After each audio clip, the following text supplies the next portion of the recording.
दोस्तों, मेरा आपसे एक ही सवाल है कि अगर राजनीति जन सेवा है तो इसमें पेंशन क्यों और इतनी सुविधाएं क्यों, और अगर ये नौकरी है तो योग्यता क्यों नहीं है।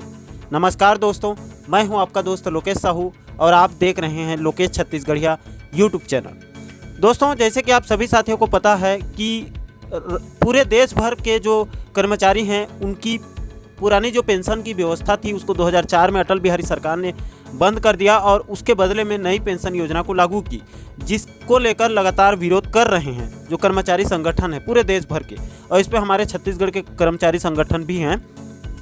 और दोस्तों, आपको जानकर हैरानी होगी कि जिस हिसाब से हमारे जनप्रतिनिधियों को, विधायकों को, सांसदों को जो सुविधा दी जाती है, जो गरीब जनता के खून पसीने की कमाई के जो उनका पैसा है, उनका टैक्स है, वो सरकार के पास जाता है विकास कार्यों के लिए, विकास करने के लिए, देश को तरक्की की ओर ले जाने के लिए। लेकिन आपको जानकर हैरानी होगी कि उसका बहुत बड़ा हिस्सा विधायकों, सांसदों के जो उनकी सुविधाएं हैं उस पर चला जाता है। दोस्तों, आपको जानकर हैरानी होगी कि किस प्रकार विधायकों को, सांसदों को सुविधाएं दी जाती है, और उसको आप जानने के बाद आप यही कहोगे कि अगर इनको इतनी सुविधाएं दी जाती है तो इनको पेंशन की व्यवस्था इनके लिए क्यों की गई है, इनको पेंशन क्यों दी जाती है। दोस्तों, आपको पता होगा कि कोई भी विधायक, कोई भी सांसद, कोई भी जनप्रतिनिधि एक बार भी कोई भी पद में जाता है तो अगर वो 1 घंटे के लिए भी उस पद में रहे तो उसकी जीवन भर के लिए वो पेंशन की उसका जुगाड़ हो जाता है, उसके लिए पेंशन शुरू हो जाती है। और जैसे जैसे वो पद को छोड़ के दूसरे पद में जाते हैं तो उनका पुराना वाला पद का पेंशन ख़त्म नहीं होता, बल्कि उसमें और जुड़ता जाता है। एक विधायक अपने जीवन काल में जितनी बार भी विधायक बनेगा, अगर 5 बार बनता है तो उसको 5 बार का पेंशन दिया जाएगा। दोस्तों, आप सोच कर देखिए ये कितना बड़ा देश के साथ धोखा है, जनता के खून पसीने की कमाई का कितना बड़ा ये मजाक है। एक तरफ जो छोटे से नौकरी के लिए आदमी को बहुत सारे क्वालिफिकेशन उसको क्लियर करना पड़ता है, कई सारे एग्ज़ाम्स देने पड़ते हैं, कई सालों की उसकी मेहनत होती है, तब जाकर एक छोटी सी नौकरी लगती है। उसमें भी अब कर्मचारियों के पेंशन को बंद कर दिया गया है, जो पुरानी पेंशन की व्यवस्था थी उसको। और इधर दूसरी तरफ जो विधायक, सांसद हैं वो मात्र 5 साल के लिए रहते हैं, उनको पेंशन की व्यवस्था उनके लिए की गई है। साथियों, इस वीडियो को आप अंत तक देखिए, बहुत ही महत्वपूर्ण वीडियो है। प्रदेश के सभी नागरिकों के लिए, सभी लोगों के लिए जानना इसको बेहद ज़रूरी है। तो दोस्तों, इस महत्वपूर्ण वीडियो को मैं ज़्यादा वक्त गंवाए सीधे शुरू करता हूं। साथियों, मैं आपको दैनिक भास्कर में प्रकाशित उनका जो 4 मार्च की कल की रिपोर्ट है उसके माध्यम से पूरे मैटर को आपको समझाने वाला हूं। अब थोड़ा सा ध्यान दीजिए। इनके हेडलाइंस में यहाँ पर देख सकते हैं, इनके जो पेपर में प्रमुखता से इसको प्रकाशित किया गया है। आप यहाँ पर देखिए दोस्तों क्या लिखा है। भास्कर रिसर्च, राजस्थान में सभी विधायकों को आईफोन बंटे, कई राज्य सरकारों ने 5 साल में विधायकों का वेतन 4 गुना तक बढ़ाया है। जी हाँ दोस्तों, 4 गुना तक बढ़ा दिया है। आप यहाँ पर 3 सेक्शन में इसको डिवाइड किया गया है, कितनी सुविधाएं दी जाती है। ये सिर्फ विधायकों के लिए बताया गया है, इसमें विधायकों के लिए है सिर्फ। आप देख सकते हैं पहले इस कॉलम में बताया गया है माननीय अमीर हैं, यानी कि विधायक लोगों के लिए कहा गया है कि माननीय अमीर हैं। 10 राज्यों के 1914 विधायकों की औसत संपत्ति 10 करोड़ रुपया है। मात्र 1914 विधायकों के पास 10 करोड़ से ज़्यादा की संपत्ति है। औसत संपत्ति ये 10 करोड़ है, यानी एक विधायक के पास 10 करोड़ रुपए हैं। आप देख सकते हैं, इसमें बताया गया है भास्कर न्यूज़ नई दिल्ली। कई राज्य लाखों करोड़ों के कर्ज में दबे हैं, फिर भी विधायकों पर फिजूल खर्चों में कोताही नहीं कर रहे हैं।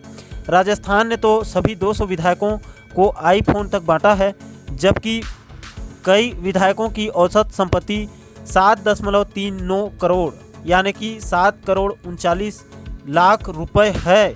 देश के 28 राज्यों और 8 केंद्र शासित प्रदेशों में कुल 4000 से भी ज़्यादा विधायक हैं। इनमें से 1914 विधायक सिर्फ 10 राज्य मध्य प्रदेश, राजस्थान, महाराष्ट्र, यूपी, बिहार, पंजाब, हरियाणा, झारखंड, छत्तीसगढ़ और गुजरात में ही हैं।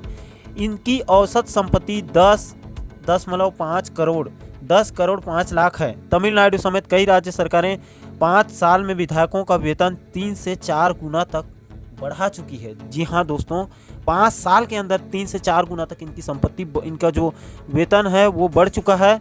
आप देख सकते हैं यहाँ पर बताया गया है मासिक सैलरी इनकी 1 से 2 लाख रुपए तक होती है, सिर्फ सैलरी होती है, भत्ता को छोड़कर। मैं सिर्फ छत्तीसगढ़ का आपको बताता हूँ, इसमें सभी राज्यों का दिया गया है। आप छत्तीसगढ़ के यहाँ पर देख सकते हैं, यहाँ पर विधायकों की औसत संपत्ति 11.63 करोड़ यानी 11 करोड़ 63 लाख रुपए बताई गई है। इसके बाद दोस्तों आप यहाँ पर सभी विधायकों का बारी बारी से आप देख सकते हैं। इसके बाद दूसरे कॉलम को देखिए, यहाँ पर बताया गया है तरक्की ऐसी, प्रति व्यक्ति आय 3 गुना बढ़ी, विधायक 8 गुना मालामाल, यानी विधायकों की जो संपत्ति है वो 8 गुना बढ़ चुकी है। एडीआर रिपोर्ट के मुताबिक विधायकों की औसत संपत्ति पिछले 10 साल के दौरान करीब 8 गुना तक बढ़ चुकी है। वहीं राज्यों में प्रति व्यक्ति आय की बात करें तो उसमें बहुत ज़्यादा इजाफा नहीं हो पाया है। तस्वीर साफ है, विधायकों के अमीर होने की रफ्तार जनता के मुकाबले ज़्यादा तेज़ है, यानी जनता से 8 गुना ज़्यादा इनकी संपत्ति बढ़ रही है। आप देख सकते हैं यहाँ पर बताया गया है मध्य प्रदेश में 10 साल में ऐसी बढ़ी संपत्ति, यहाँ पर मध्य प्रदेश का बताया गया है। उसके बाद राजस्थान का, गुजरात का बताया गया है, महाराष्ट्र को बताया गया है, यहाँ पर छत्तीसगढ़ का बताया गया है। दोस्तों इसको देखिए आप, छत्तीसगढ़ में लोग 4 गुना, विधायक 8 गुना अमीर, यानी आम नागरिकों की 4 गुना संपत्ति बढ़ी है। जो जिनकी बढ़ी है उनकी, मैं गरीब लोगों की बात नहीं कर रहा हूँ, विधायक लोगों की 8 गुना बढ़ चुके हैं, वो 8 गुना अमीर हो चुके हैं। 2018 में देख सकते हैं आप 11.63 करोड़ रुपए यानी 11 करोड़ 63 लाख रुपए। उसी प्रकार नीचे से आप देखिए 2008 में ये मात्र 1.47 करोड़ थी, 2013 में ये बढ़कर 8.88 करोड़ हो गई और 2018 में 11.63 करोड़ रुपए हो चुकी है। कितनी रफ्तार से बढ़ी देख सकते हैं। इसी प्रकार दोस्तों आप तीसरे कॉलम पर यहाँ पर देखिए, ये मेहरबानी क्यों, विधायकों का इनकम टैक्स तक सरकार भर रही है, विधायकों को टैक्स तक देना नहीं पड़ रहा है, इतनी सुविधाएं भी इनको मिल रही है और इनको टैक्स भी देना नहीं पड़ रहा है, उनका जो टैक्स है वो सरकार भर रही है। एक और तो आम आदमी अपनी कमाई के हर हिस्से में सरकार को टैक्स चुका कर सरकारी खजाना भर रहा है। जी हाँ दोस्तों, मैं आपकी जानकारी के लिए बता दूं कि आप कोई भी सामान खरीदते हैं, चाहे वो गरीब हो, अमीर हो, कोई भी आदमी हो, चाहे वो मध्यम वर्गीय हो, जो भी हम बाजार से सामान खरीदते हैं उस पर सरकार को सीधा टैक्स जाता है, चाहे वो 5% हो, 10% हो, 12% हो, जितना भी हो।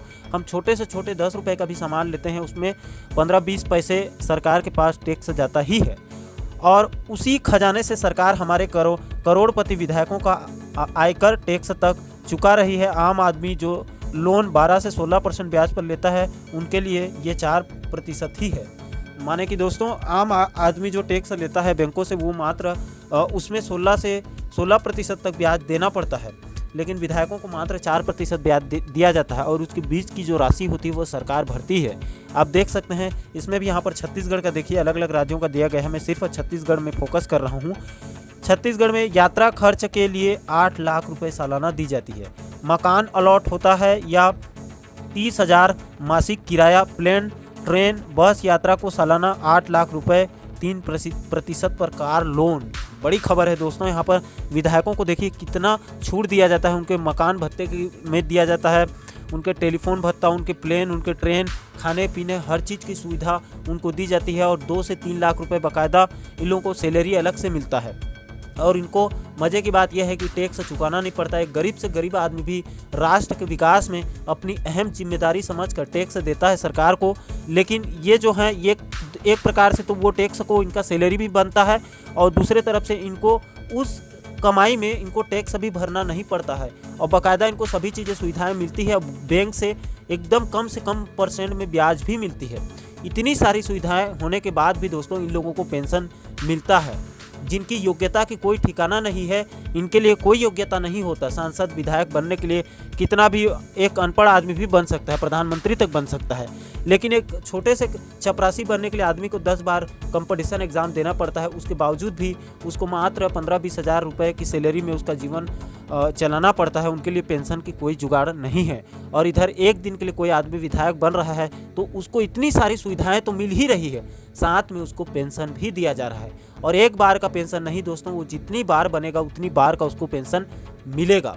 तो मैं आपसे पूछता हूँ साथियों, एक तरफ देश के जो कर्मचारी हैं बेचारे इतने संघर्ष करके एक छोटी सी नौकरी पाते हैं और उसमें भी जीवन भर कम से कम 60-62 साल तक अपनी सेवा देते हैं अपने घरों से दूर रहकर, उनके लिए पेंशन की कोई व्यवस्था नहीं है, उनको शेयर मार्केट के हवाले छोड़ दिया गया है। और दूसरी तरफ इधर विधायक सांसद मज़ा मार रहे हैं, उनको कई प्रकार की सुविधाओं के बावजूद भी पेंशन मिल रहा है। इसीलिए दोस्तों मैं आपसे एक छोटा सा सवाल पूछ रहा हूँ अंत में, क्या इनकी पेंशन व्यवस्था बंद होनी चाहिए? क्या ये राष्ट्र के गरीब जनता की खून पसीने की कमाई का मजाक नहीं बनाया जा रहा है। दोस्तों मेरा आपसे छोटा सा सवाल है, क्या इनकी जो पेंशन की व्यवस्था है उसको ख़त्म करके सरकार को इनका जो पेंशन का हज़ारों करोड़ों रुपए बचाकर उसको गरीब लोगों के विकास में, उस पैसे को बेरोजगारों के लिए नई नौकरी के व्यवस्था में उस पैसे को लगाना चाहिए। क्या ये राष्ट्र के विकास में, उसकी उन्नति के लिए ये एक अच्छा साधन नहीं हो सकता है? इतनी सारी सुविधाएं हमारे जनप्रतिनिधियों को मिलता है, फिर भी उनके लिए पेंशन की व्यवस्था है। और दूसरी तरफ जो कर्मचारी ईमानदारी से ज़िंदगी भर राष्ट्र की सेवा करते हैं उनके लिए पेंशन की कोई व्यवस्था नहीं है। उनके लिए जो व्यवस्था थी उसको भी ख़त्म कर दिया गया और उनको शेयर मार्केट के हवाले छोड़ दिया गया है। दोस्तों इस मुद्दे पर आपकी क्या राय है, आप क्या सोचते हैं, हमें कमेंट सेक्शन में ज़रूर बताएं। और साथ ही साथ प्रदेश के ऐसे ही महत्वपूर्ण मुद्दों पर वीडियो देखने के लिए आप चैनल को सब्सक्राइब जरूर करिए, ताकि हमारे सभी नए वीडियो आप लोगों तक तुरंत पहुंच सके। दोस्तों मुझे दीजिए इजाज़त, मैं मिलता हूं आपसे एक और महत्वपूर्ण वीडियो के साथ, महत्वपूर्ण मुद्दे के साथ। तब तक के लिए जय हिंद, जय छत्तीसगढ़।